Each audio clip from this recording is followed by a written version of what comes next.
من فقط از مشایخ خودم یک ذکری را که اگر انشاءالله ما به این عمل بکنیم، من به این نیت میگویم که خودم عمل کنم و عزیزان من عمل بکنن، یک ذکری را میگویم انشاءالله اگر ما این ذکر را بکنیم ما ذکر کثیر کردیم. اون این هست که صبح و شام، صبح یعنی بعد از طلوع فجر تا بعد از ظهر تا قبل از عصر، هر وقتی که فرصتی به شما دست داد این اذکار را بخوانید.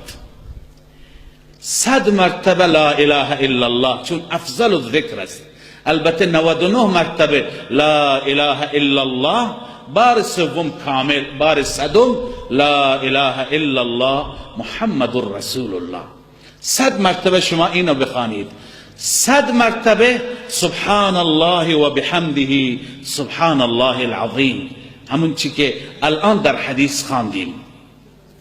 و 100 مرتبه 100 مرتبه لا حول ولا قوة الا بالله العلی العظیم، که در رابطه با این فضائل بسیار زیادی آمده.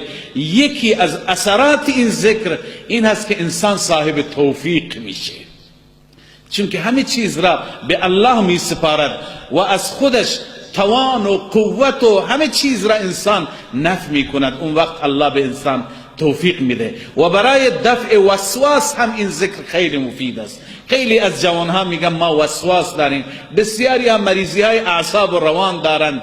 علما تجربه کردن لا حول ولا قوة الا بالله بسیار مفید است.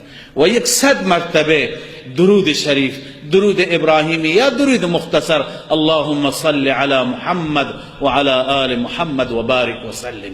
و 100 مرتبه آخر استغفار بخواند استغفر الله استغفر الله، و در پایان استغفر الله ربی من کل ذنب و اتوب الیه. اینا میشه 500 مرتبه. 500 مرتبه شما صبح بخوانید، 500 مرتبه شما عصر بخوانید تا آخر شب وقتی که میخوابید. در روز شما 1000 مرتبه الله را با بهترین ذکرها، با بهترین اورادی که در احادیث برای هر یک بیشمار فضائل آمده شما رب را یاد کردید. این انشاءالله قلب شما را هم روشن می کند، قبر شما را هم نورانی می کند، آخرت شما را هم نورانی می کند.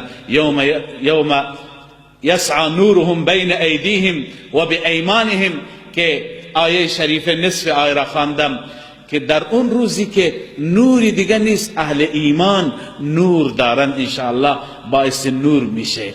لذا این درس امروز ما هست. انشاءالله همه آمادگی دارید این ذکر را بخوانید.